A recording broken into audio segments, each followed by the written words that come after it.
10:30 বাজে জানাজার টাইম দিছে, 10:30 জানাজা, 10:34 বাজে গেছে, 30:40 বাজে গেছে। কিছু মানুষের এই পরিমাণ অস্থিরতা। এই মিয়া, টাইম টেবিল ঠিক রাখো না, কইলা 10:30টায় জানাজা, 10টা মিনিট ওভার হয়ে গেছে, কতক্ষণ খাড় করায় রাখবা?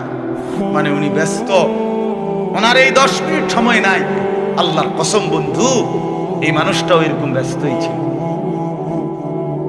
যে মানুষটার জানাজা হচ্ছে এখন, যার লাশ এখানে শোয়ানো, এই লোকটাও এমন ব্যস্তই ছিল। তার হাতেও একদিন সময় ছিল না। আজ গোটা পৃথিবী সব আগার জায়গায়, এই বেচারা শুধু নিস্তব্ধ। চোখের সামনের জলজ্জান্ত মানুষটা স্তব্ধ, আর হাত নড়ে না, পাও নড়ে না, আর চোখ নড়ে না, জিহ্বা নড়ে। এজন্য দুনিয়ার এই ব্যস্ততার ভিতর দিয়ে আমরা যদি মনে করি যে আমি শুধুই দুনিয়া, ভালো মন্দ, লাভ লোকসান, চাওয়া পাওয়া, প্রাপ্তি অপ্রাপ্তি, মনের চাহিদা পূরণ, সবকিছু শুধু দুনিয়া ভাইয়া, বাবা, তো আখিরাত কার জন্য? কবর কার জন্য? তাইলে নবীজি সাল্লাল্লাহু আলাইহি সাল্লাম কাকে তাইলে আখিরাত বুঝাইতে চাইছেন? আল্লাহর কোরআন এমন কোন সূরা নাই, কোরআন শরীফের 114টি সূরা, 114টি সূরার এমন কোন সূরা নাই, এমন কোন রুকু নাই কোরআনে যেখানে আখিরাতের কথা, পরকালের কথা আলোচনা নাই। এই পরিমাণ আল্লাহ তাআলা আখিরাত, পরকাল, পুনরুত্থান, হাসরের মাঠ, এগুলো আল্লাহ তাআলা এতবার বলছেন, অস্বীকার করার, পাশ কাটার কোন সুযোগ নেই।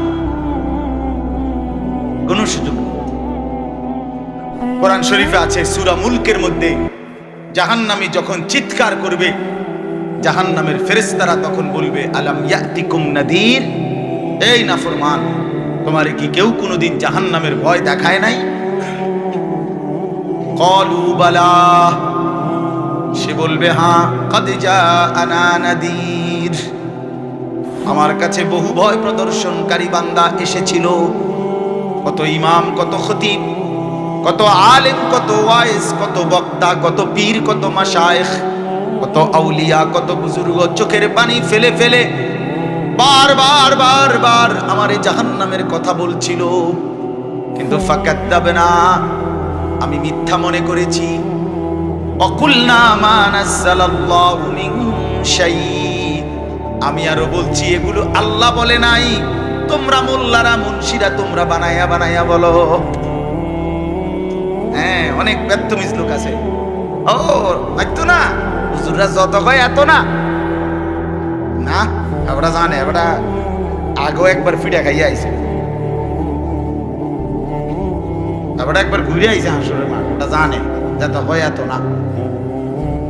ও কইতে লাগলে সবাই কয়, বাড়াইয়ে কয়, মাইক ফাইলে কে না কয়। এই সমস্ত বিদ্রুপ আলেমদের কথাকে আপনি অবজ্ঞা করলেন।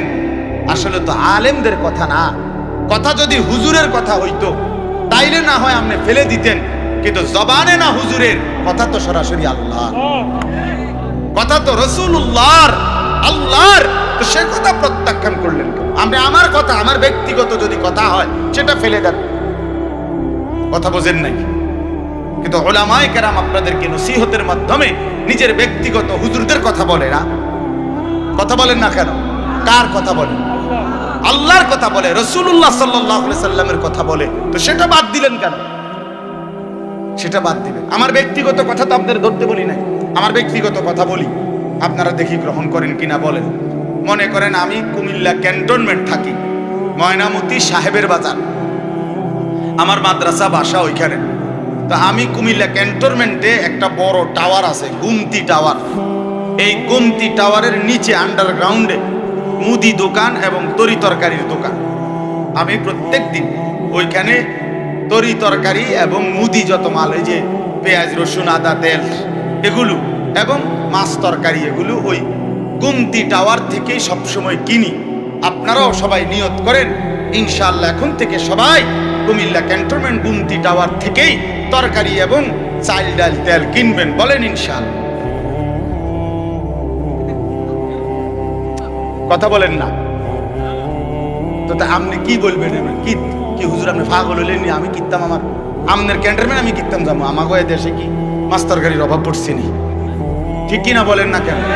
এইটা না আমার ব্যক্তিগত কথা, কথাটা আমার বুঝছেন নি? এইটারে তো আপনারে মানতে কই নাই। আমি তো বলি না আপনারে যে আপনি আমার লগে গিয়ে বাজার করেন।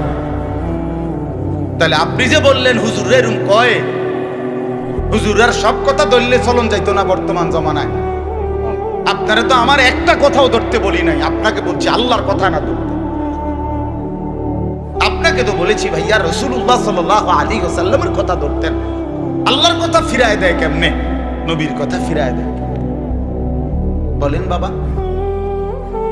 মেহেরবানি করে এজন্য বুঝতে শিখেন, বুঝতে শিখেন। তিনটা জিনিস আমাদের মধ্যে লাজেম থাকা চাই। এক হলো তাওহীদ, দুই হলো রিসালাত, তিন হলো আখিরাত। এই তিন জিনিস ভুলে গেলে মুসলমান হয় না। তাওহীদ ভুলে গেলে অর্থাৎ লা ইলাহা ইল্লাল্লাহ, জীবনের সব ব্যাপারে সব বিষয়ে যা কিছু হচ্ছে যা কিছু ঘটছে আমার জীবনের এই সারা পৃথিবীর কায়নাতের সমস্ত নড়া চড়া প্রত্যেকটা বিন্দু বিসর্গ করছেন শুধুই একজন, তিনি আল্লাহ। তিনি কে? লা ইলাহা ইল্লাল্লাহ, আল্লাহ ছাড়া আর কোনো ইলাহ নাই, দেনেওয়ালা আর কেউ নাই, পালনেওয়ালা আর কেউ নাই। এটা তাওহীদ। আর শাজিমের উপর থেকে সাতবক জমিনের নিচ পর্যন্ত যেটা যেমনে যেভাবে আছে সেটা একজনই পরিচালনা করছেন, তিনি আল্লাহ। এই কথা যত দিলের মধ্যে বসাইতে হবে। দুই নাম্বার রিসালাত। রিসালাত মানে হলো মুহাম্মাদুর রাসূলুল্লাহ সাল্লাল্লাহু আলাইহি সাল্লাম, এই কথা গ্রহণ করা। এই কথা আবার গ্রহণ করার কি? এই কথা গ্রহণ করা হইল মুহাম্মদ আল্লাহর রাসূল, আল্লাহ আমার জন্য উনাকে পাঠাইছেন। অতএব আমার জীবনের হাসি কান্না আনন্দ বেদনা, রাত দিন, ঘর সংসার বাজার ব্যবসা, আয় রোজগার, স্ত্রী পুত্র পরিজন, কদম কদম বিন্দু বিন্দু নিঃশ্বাস নিঃশ্বাস আমি অনুসরণ করব একজনকে, তিনি মুহাম্মাদুর রাসূলুল্লাহ সাল্লাল্লাহু আলাইহি ওয়াসাল্লাম। এটারে বলে রিসালাত। এটাকেই বলে নবী সাল্লাল্লাহু আলাইহি সাল্লামকে চেনা, এটাকেই বলে নবী সাল্লাল্লাহু আলাইহি সাল্লামকে ভালোবাসা, এটাকেই বলে নবী সাল্লাল্লাহু আলাইহি সাল্লামকে অনুসরণ করা।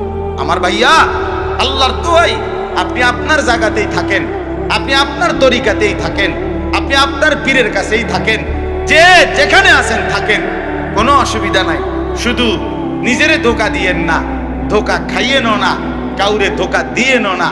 আল্লাহ রাসূল বলছে আল মুমিনু লা ইয়াখদাউ ওয়ালা ইউখদাউ। খেয়াল করে শুনেন এই কথাটা। মুমিন, নবীজি বলছে, কোন ইমানদার কাউকে ধোঁকা দেয় না। খোদার কসম নবী বলছে ইমানদার ধোঁকা খায়ও না। লা ইয়াখদাউ অর্থ সে ধোঁকা দেয় না, ওয়ালা ইউখদাউ অর্থ নিজেও ধোঁকা খায় না। অতএব রাসূলুল্লাহ সাল্লাল্লাহু আলাইহি সাল্লামের সাথে সম্পর্ক, ভালোবাসা, মহব্বতের সবটা 100 অনুসরণের মাধ্যমে, অনুসরণের মাধ্যমে, অনুসরণের মাধ্যমে। চেহারায় যার দাড়ি নাই সে রাসূলকে ভালোবাসে না, ঘরে যার স্ত্রী বেপরদা সে রাসূলকে ভালোবাসে না, উপার্জনের মধ্যে যার হালাল নাই সে রাসূলকে ভালোবাসে না, জীবনে যার সুন্নত তরিকার অনুসরণ নাই সে আল্লাহর রাসূলকে কশিন কালেও ভালোবাসে না। ভালোবাসে বললে এটা ভালোবাসার নামে ধোঁকা, মিথ্যাবাদিতা ছাড়া আর কিচ্ছু না। হ্যাঁ, হাসরের ময়দানে মার খাইয়েন না, ধরা খাইয়েন না। কথা বুঝছেন না? এখানে গাছ জোর দেখাইয়া হয়তো আমনে চিৎকার দিয়া হুঙ্কার দিয়া এই কইয়া সেই কইয়া খাইয়া দাইয়া বিরানিয়ে খিচুড়িয়ে মিল্লা পার হইয়া গেলেন আর কি। কিন্তু কবর আখেরাত এত সুঠাম। আখেরাত হাসরের মাঠ মামুর বাড়ি না, হাসরের মাঠ নানার বাড়ি না, আমনের চাচার শ্বশুর বাড়ি না। হাসরের মাঠ সেই মাঠ ১৬ লক্ষ আম্বিয়া, আদম থেকে মুহাম্মদ সাল্লাল্লাহু আলাইহি সাল্লাম পর্যন্ত সমস্ত নবী রাসূল যে মাঠের ভয়ে আল্লাহর কাছে দিবানিশি কাঁদছেন, সেই মাঠের নাম হাসরের মাঠ। সব নবী, সব নবী আল্লাহর কাছে হাসরের মাঠের ব্যাপারে দোয়া করছে। আমাদের নবী সাল্লাল্লাহু আলাইহি সাল্লাম পর্যন্ত যার কোনো গুনাহ নাই, যিনি নিষ্পাপ, সেই নবীজি পর্যন্ত 5 ওয়াক্ত নামাজের পরে সব আলেমদেরকে জিজ্ঞাসা করেন, নবীজি নিয়মিত 5 ওয়াক্ত নামাজের পরে দোয়া করতেন, আল্লাহুম্মা হাসিবনি হিসাবান ইয়াসীরা, আল্লাহ হাসরের মাঠে আমার ভয় লাগে, আপনি আমি মুহাম্মদের আপনার বন্ধুর হাসরের মাঠের হিসাব সহজ করে দিয়ে। নিজের ব্যাপারে বলছি। এই জন্য বাপ রাগ হইয়েন না। 1 নম্বর তাওহীদ, কলিজার ভিতরে ঈমান মজবুত করতে হবে। 2 নম্বরে রিসালাত, জিন্দেগীর মধ্যে রাসূলুল্লাহ সাল্লাল্লাহু আলাইহি সাল্লামের অনুসরণ নিশ্চিত করতে হবে। নিশ্চিত করতে হবে। কেন মিসওয়াক করেন না? আপনি জানেন নবীজি মিসওয়াক করতেন, এই জন্য করেন। কেন দস্তরখান বিছায়া খানা খান না? আপনি জানেন, শুনছেন যে নবীজি সাল্লাল্লাহু আলাইহি সাল্লাম দস্তরখান বিছায়া সমান জায়গায় খানা খাইতেন, এই জন্য আপনি ইচ্ছা করে এটা বিছান না। কারণ আপনার কলিজার ভিতরে সিদ্ধান্ত, আমি মুহাম্মদুর রাসূলুল্লাহ সাল্লাল্লাহু আলাইহি সাল্লামের বিরোধিতা। কেন আপনি দাড়ি কাটেন? কারণ আপনি শুনছেন নবীজি দাড়ি লম্বা করতে বলছে, এই জন্য আপনি এটা বুঝাইলেন। রাসূলুল্লাহ সাল্লাল্লাহু আলাইহি সাল্লাম আপনি কইছেন, আচ্ছা আমরে দেখাবো, আমরে দেখাম। আপনি জানেন, হ্যাঁ হ্যাঁ, আপনার বাম পাও দিয়ে ঢুকতে বাথরুমে টয়লেটে মনে থাকে না। কেন মনে থাকে না? আপনি জানেন না এটা নবীজি বলছে। কথা বলেন না, নাকি ওই কাউমি মাদ্রাসার হুজুররা কইছে? কথা বলেন না। মিসওয়াক এটা রাসূলুল্লাহ সাল্লাল্লাহু আলাইহি সাল্লামের সুন্নাত না কওমি আলেমদের সুন্নাত? কথা বলেন না আপনারা। তো এটা করেন না কেন? কারে ওয়াহাবি বলেন? কারে গালি দেন? কেন গালি দেন? কি বুঝে গালি দিলেন? কেন বললেন? বলেন কি অপরাধের কারণে আমি রাসূলের দুশমন হব? কেন? আমি মিসওয়াক করি এই অপরাধের কারণে না? কথা বলেন না কেন? আমি দাড়ি রাখছি দেখে এই অপরাধের কারণে? কোন আমার স্ত্রী পর্দানশীল, আমার মেয়ে পর্দা করে, আমার ঘরে টেলিভিশন নাই, আমার রোজগারের মধ্যে আমি হারাম করার চেষ্টা করি না, তো সব ক্ষেত্রে রাসূলুল্লাহ সাল্লাল্লাহু আলাইহি সাল্লামের সুন্নাতের উপরে চলার চেষ্টা করলাম, তা আমি রাসূলের দুশমন কেন হলাম? আমি বুঝাইলাম, আমি বলতে মানে আপনি যে কোনো একজন আলেমে দ্বীনকে আপনি কেন নবীর দুশমন বলবেন? এত বড় জুলুম কেন করেন? এত বড় কেন জুলুম করেন বাবা? চা দোকানে বসে একজন আলেমের বদনাম করলেন, আপনি আন্দাজ করলেন একজন আলেমের ইলমের কদর কত? আমরা কিতাবে স্পষ্ট পড়ছি, সারা পৃথিবীর ইমানদারের সমস্ত বন্দিগি আর আল্লাহর রাস্তায় জিহাদ, এই দুইটার পার্থক্য কদ্দুর? সারা পৃথিবীর ইমানদারের সমস্ত ইবাদাত, একটি সমুদ্রের মধ্যে যদি কেউ আঙ্গুল দেয়, আঙ্গুল চুবায়, তো আঙ্গুলের অগ্রভাগে পানি লাগবে যে দূর, এতে করে সমুদ্রের ঢেউ তো বন্ধ হয়ে যাবে, ঠিক না? নৌকা চলা বন্ধ হয়ে যাবে না? সমুদ্র টের পাবে কিছু? কিতাবে স্পষ্ট আছে, একজন ইমানদারের সমস্ত মুমিনের সব ইবাদত একত্র করিলে এইটার মর্যাদা হলো আঙ্গুলের অগ্রভাগের পানি। আর আল্লাহর রাস্তার জিহাদ ফি সাবিলিল্লাহ, জীবন দেওয়া, জিহাদ করা, এটা সমুদ্রের বাকি পানি। এরপরে লিখছে যে সমস্ত ইবাদত এবং আল্লাহর রাস্তার যুদ্ধ, এইটাও এবার একসাথে করেন। এই সবটা এবার ইবাদত এমনকি জিহাদ সবটা একত্র করিলে আঙ্গুলের অগ্রভাগের পানি, খোদার কসম, আল্লাহর কসম, ইলম, কোরআন সুন্নাহর ইলম, এইটা সমুদ্রের বাকি পানি। বিশ্বাস করি। এবার বলেন এক আলেমে দ্বীনের কদর কত? আমি কারে টিটকারি করি? কারে? ওবড়া আপনার মসজিদের ইমাম ৬০০০ টাকা বেতন দিয়ে কেমন চোখে লাগছে না? বেটার বেতন কম। হ্যাঁ, বেটার বেতন কম তো আপনি না কম দিছেন? উনি নি কম নির্ধারণ করছেন, আপনি না তারে মূল্যায়ন করেন না। কথা বলেন না কেন?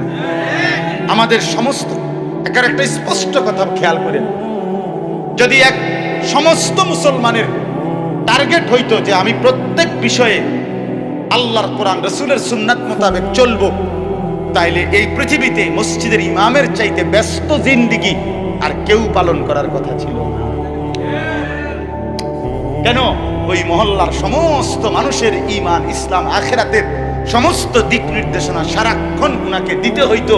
তখন উনার কদরও হইতো অনেক, তখন উনার বেতনও হইতো অনেক, উনার হাদিয়াও হইতো অনেক। কিন্তু আমাদের কলিজার ভিতরে আখিরাত লাগে না মনে হইছে, কোরআন তেলাওয়াত লাগে না, রাসূলের সুন্নাত লাগে না।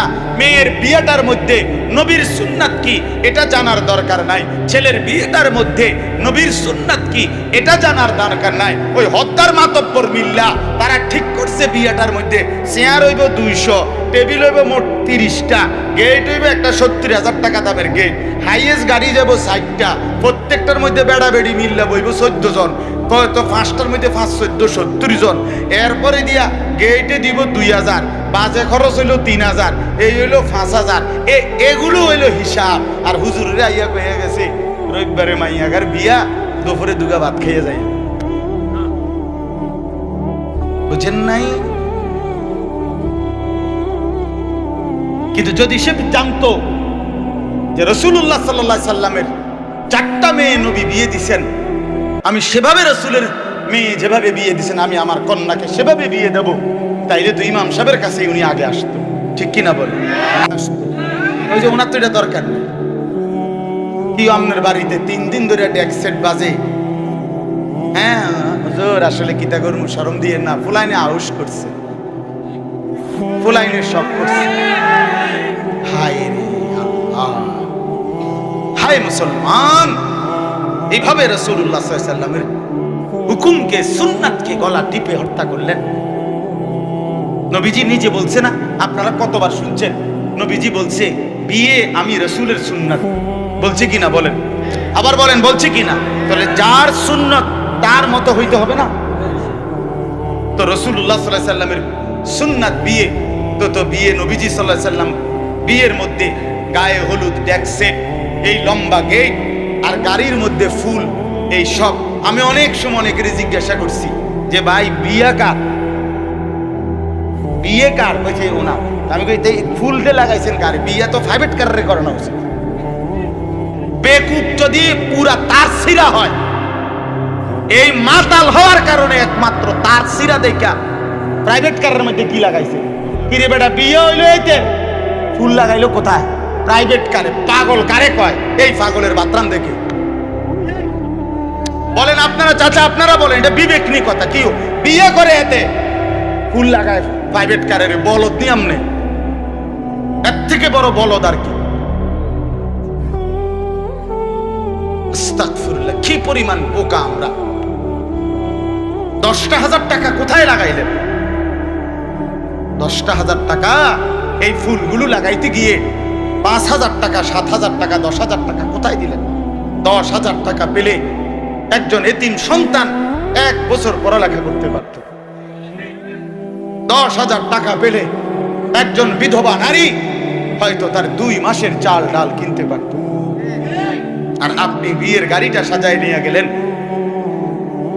মেয়ের বাড়িতে দাঁড়াইতে দেরি, পাউডা দিতে দেরি, গাড়িটা থামতে দেরি, ছেলেগুলোরে নামাইলে জামাইরে নামাই নিতে নিতে পরবর্তী সর্বোচ্চ 5টা মিনিটের ভিতরে আইসা দেখবেন একটা ফুলও গাড়িতে নাই। এত বড় বেউকুফ যেটা আমার 5টা মিনিট টিকলো না, আমি কার জন্য সাজাই?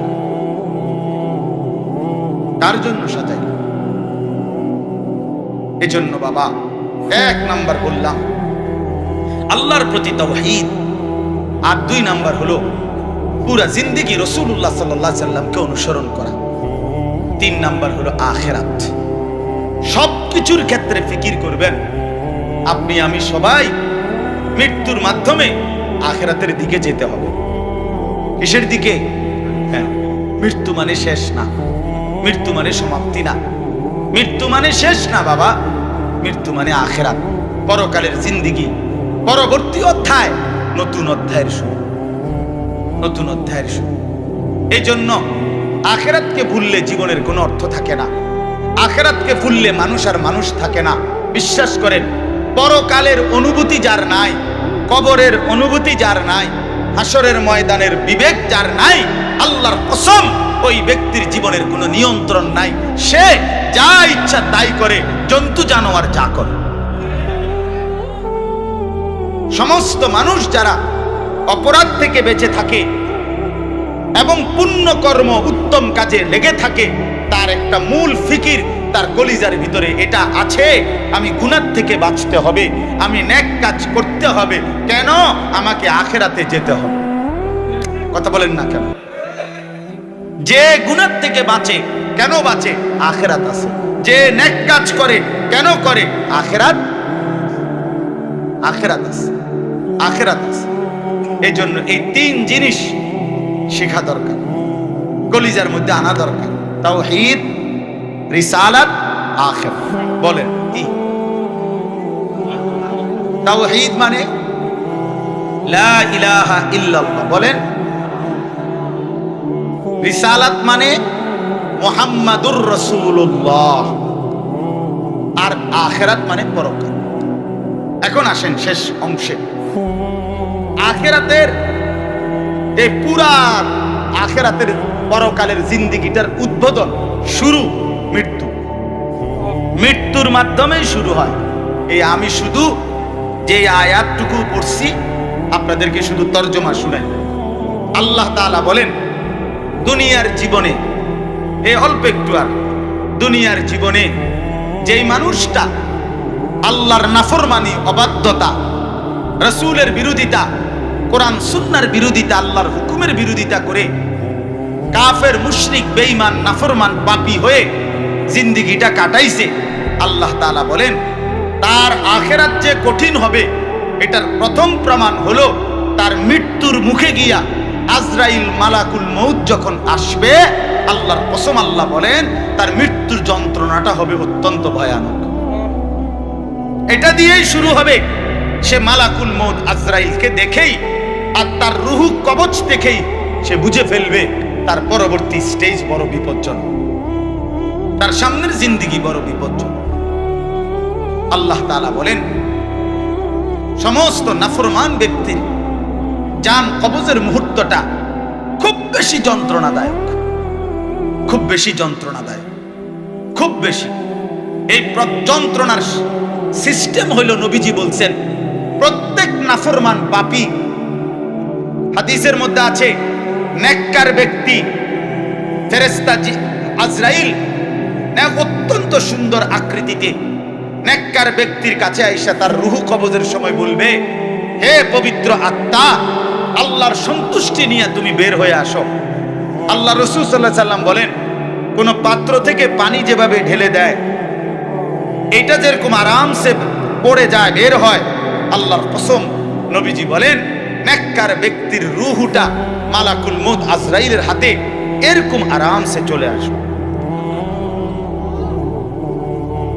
আর আল্লাহর নবী সাল্লাল্লাহু আলাইহি সাল্লাম বলেন কোন নাফরমান পাপী এক নম্বরে তার মৃত্যুর সময় প্রথম হলো ফেরেশতা মালাকুল মউত আজরাইল অত্যন্ত নিকৃষ্ট, বিভৎস, কুৎসিত চেহারা নিয়ে তার সামনে দাঁড়াবে।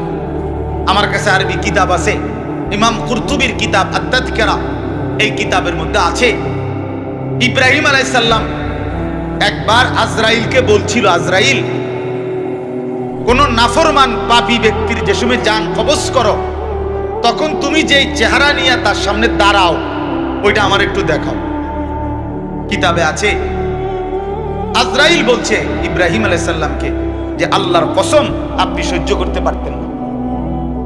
ইব্রাহিম আলাইহিস সালাম বলেন না, তুমি আমারে দেখাও, আমি দেখুমই। তো আজরাইল ওই আকৃতিটা ধারণ করছে। কোন পাপীর রুহু কবজের সময় উনি যেই চেহারা ধরে, অত্যন্ত নিকৃষ্ট, কুৎসিত চেহারা।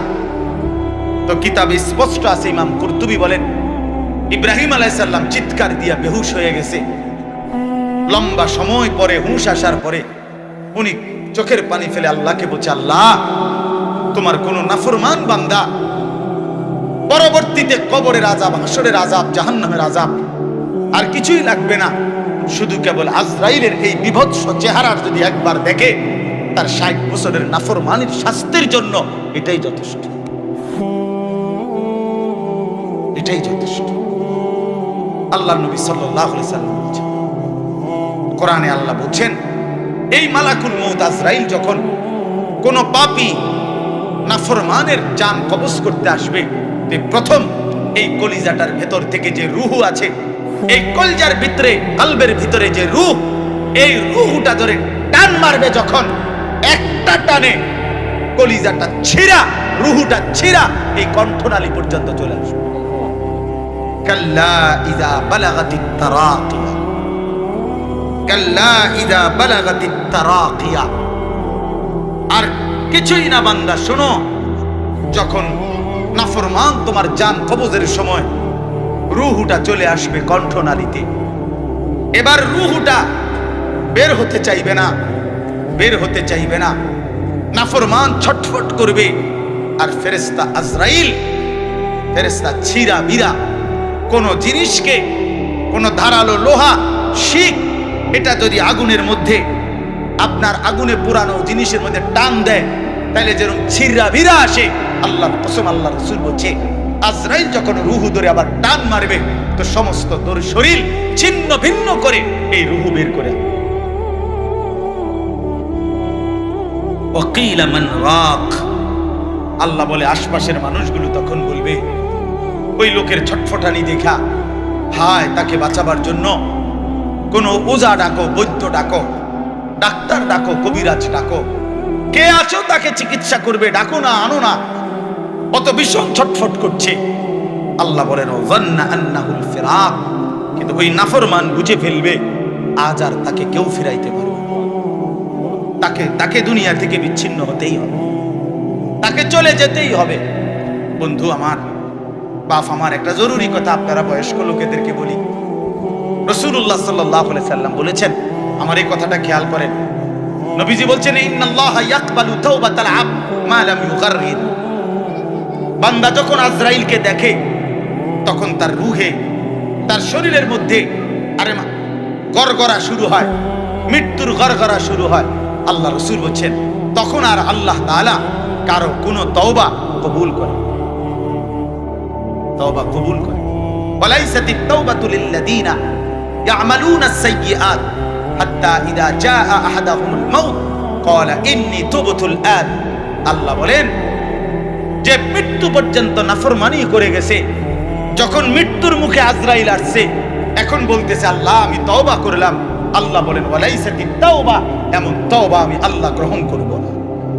আমরা অনেক সময় 90 বছরের বুড়া, 70 বছরের বুড়া মিয়া একদম লম্বা হইয়া, সোজা হইয়া গেছে, এবার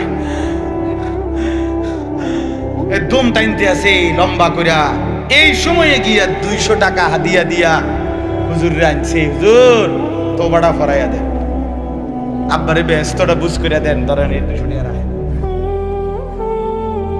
কি তওবা করাবে হুজুর? হুজুর এখন ওনার কোনো ইহসাস, অনুভূতি আছে? কথা বলেন না কেন? উনি জানে কিছু কি বলতেছে, কি তওবা করাইলেন? কিসের তওবা? কিসের তওবা এটা? কিসের তওবা? গুনাহ করলেন আপনি, আপনারে ফরাম বুঝি আমি, হ্যাঁ, আপনার গুনাহ আপনি না জানেন।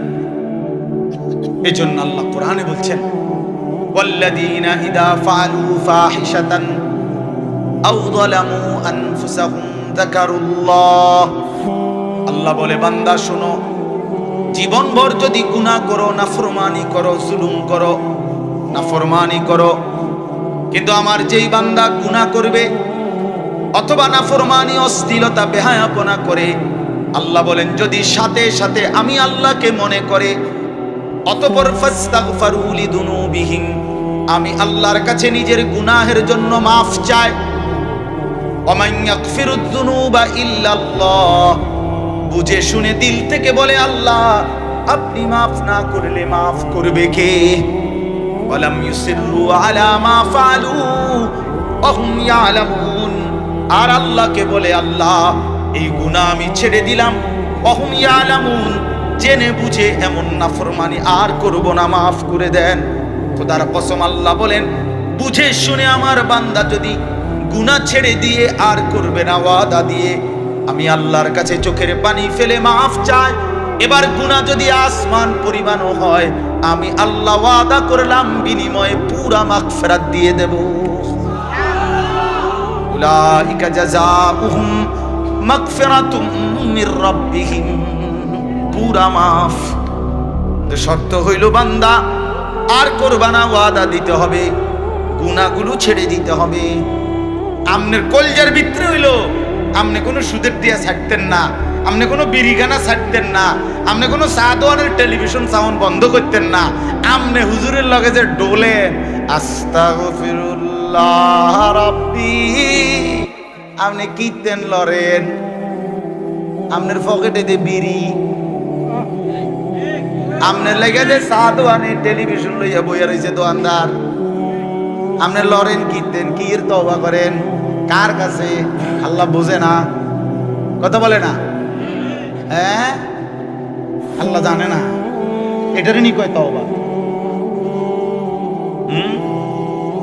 টেলিভিশনের দিকে চাইয়া চাইয়া কর তওবা তওবা তওবা তওবা। আরে কিতে রে বাবা রে, দেশটার মধ্যে কি শুরু হইল? আপনি যেটি চাইতে আছেন এটি শুরু হয়েছে। আস্তাগফিরুল্লাহ, আস্তাগফিরুল্লাহ। এজন্য বাবা জওয়ান হন, বৃদ্ধ হন, গুনাহ ছাড়তে হবে এখন। কখন বলেন? ওই বাবা বলেন না কখন? এখন এখন এখন, আজ। গুনাহ করলেন যখন ছাড়বেন তখন। দিল দিমাগ আকল হুঁশ আছে যখন, এটা মনে রেখে। আল্লাহ তাআলা বলেন ওয়াযান্না আন্নাহুল ফিরাক, আশপাশের লোকজন তো ডাক্তার কবিরাজ লইয়া ডাকাডাকি করছে, কিন্তু সে বুঝে ফেলছে তাকে দুনিয়া থেকে আলাদা হবে, আর থাকতে পারবে না। ওয়ালতাফাতিস সাকু বিসাক, আল্লাহ তাআলা বলেন ভয়ে আর আতঙ্কে নাফরমান পাপী জান কবজের সময় তার দুইটা পাও মিলাইবার মতো ক্ষমতাও আর তার থাকবে না। পায়ের দুইটা গোছা গোড়ালি এইটা পর্যন্ত কুদুর লাগানো অথবা সরানো এই ক্ষমতাটাও থাকবে না। এতটা ভয়ে আতঙ্কে পাও নিয়ে পড়ে থাকবে যে পায়ের গোছা গোড়ালিটা পর্যন্ত নাড়াইতে পারবে। ইলা রাব্বিকা ইয়াউমাইদিনিল মাসাক, আর এই অবস্থাতেই তাকে আল্লাহ তাআলার কাছে পৌঁছতে হবে। কার কাছে বলেন না? এবার দেখেন এই কথাটা ছেলেরা তোমরা শোনো, শুনো, চাচারাও শোনেন, নওজোয়ান তোমরাও শোনো। চারটা আয়াতে কোরআনুল কারীমে আল্লাহ বলছেন, মোট 4 জায়গায়, যে আল্লাহ বলছেন মৃত্যুর যন্ত্রণা নাফরমানের অত্যন্ত কঠিন। এই জান কবজের সময় একেবারে সব সিরালাবে।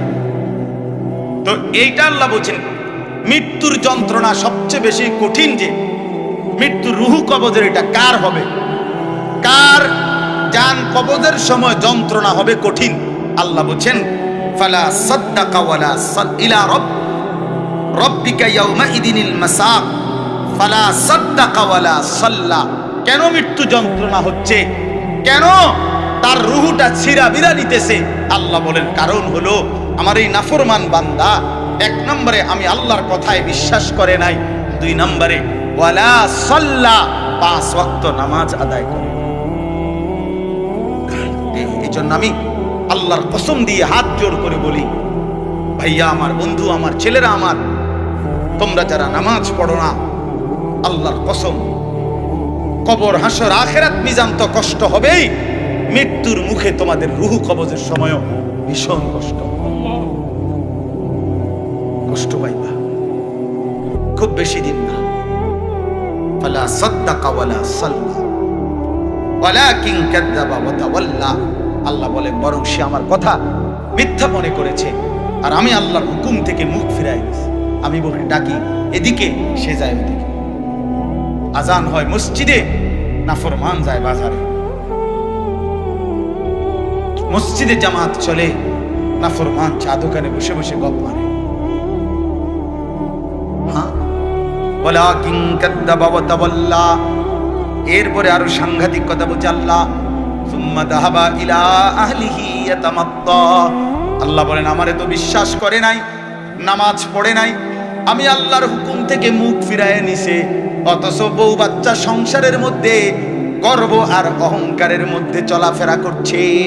অর্থাৎ এই যে নামাজ পড়ে নাই, হালাল খায় নাই, এইটা নিয়ে একটু লজ্জিত বিব্রত অনুভূতিটুকুও নাই, বরং বউ বাচ্চার মাঝে ফুর্তি করছে, বাবা বাবা।